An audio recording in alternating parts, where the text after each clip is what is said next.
ഇന്ന് ഞാൻ ഉണ്ടാക്കാൻ പോകുന്നത് നങ്ക് വറ്റിച്ചത്. ഇതിനായി 1/4 ടീസ്പൂൺ മഞ്ഞളും 1 ടീസ്പൂൺ ഉപ്പും 1 ടീസ്പൂൺ മുളകും ഇട്ട് യോജിപ്പിക്കുക.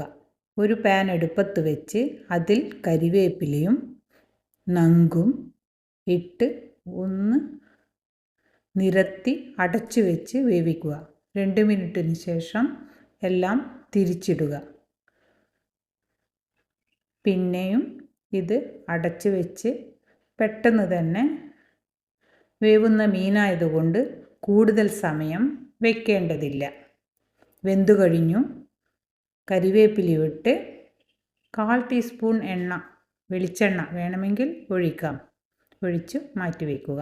രണ്ടാമതായി ഞാനിവിടെ ഉണ്ടാക്കുന്നത് അയല മൊളീഷനാണ്. അതിനായി 3 അയലയും ഒരു പുളിയെടുത്ത് പുളിവെള്ളം പിഴിയുക. അയിലയിലേക്ക് 1/4 ടീസ്പൂൺ മഞ്ഞളും 2 ടീസ്പൂൺ മുളകും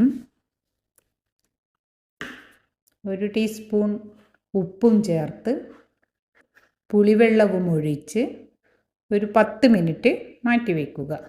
അതിനുശേഷം അയിലയുടെ കഷ്ണങ്ങളൊക്കെ മാറ്റി വെച്ച് അതിലേക്ക് 1/2 കഷ്ണം ഉള്ളിയും ഇഞ്ചിയും 2 പച്ചമുളകും 1 തക്കാളി തൊലി കളഞ്ഞതും ചേർക്കുക.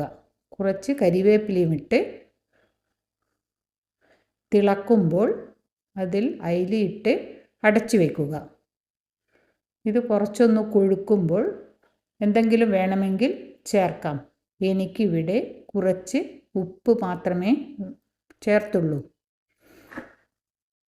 അയല നന്നായി കൊഴുത്ത് വന്നിട്ടുണ്ട്. ഇതിലേക്ക് 1 ടീസ്പൂൺ വെളിച്ചെണ്ണയും ചേർത്ത് വാങ്ങി വയ്ക്കാം.